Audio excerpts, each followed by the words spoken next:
Lo scenario è meraviglioso. Osservare i templi da lontano, sia di giorno che di notte, è senza dubbio una forte emozione. Si rimane incantati per la bellezza dei monumenti, ma attenzione però a dove mettete i piedi. Il rischio di cadere a terra, di inciampare, di sbucciarsi le ginocchia o di rompersi un piede è altissimo. Infatti la via panoramica della Valle dei Templi è senza marciapiede.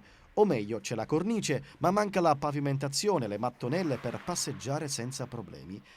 E così l'interno del fantomatico marciapiede è tutto abbandonato. Vi cresce l'erba selvatica, vi si formano pozzanghere, buche e avvallamenti.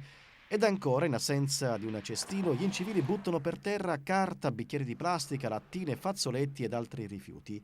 Scendendo giù a valle, prestando sempre la massima attenzione a dove mettere i piedi, ad un certo punto bisogna arrestare la passeggiata perché finisce lo spazio sicurezza. Per raggiungere il tempio di Giunone, il turista deve camminare sul ciglio della strada con le macchine che sfrecciano ad alta velocità.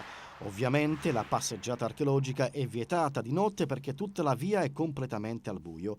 E non solo, la carreggiata di fronte a Casa San Filippo, sede dell'ente parco archeologico, è in molti tratti invasa dalle sterpaie e da alberi che limitano di parecchio la visuale alle macchine in transito.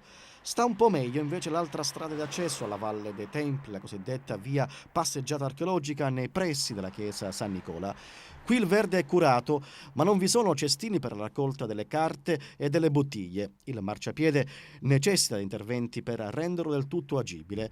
Le strade d'accesso alla Valle dei Templi dunque non sono ancora pronte ad accogliere il turista e con la primavera alle porte bisogna fare in fretta, bisogna risolvere i problemi per evitare di presentare il solito biglietto da visita di una Valle dei Templi meravigliosa sotto l'aspetto dei monumenti, ma off limits per i servizi al turista.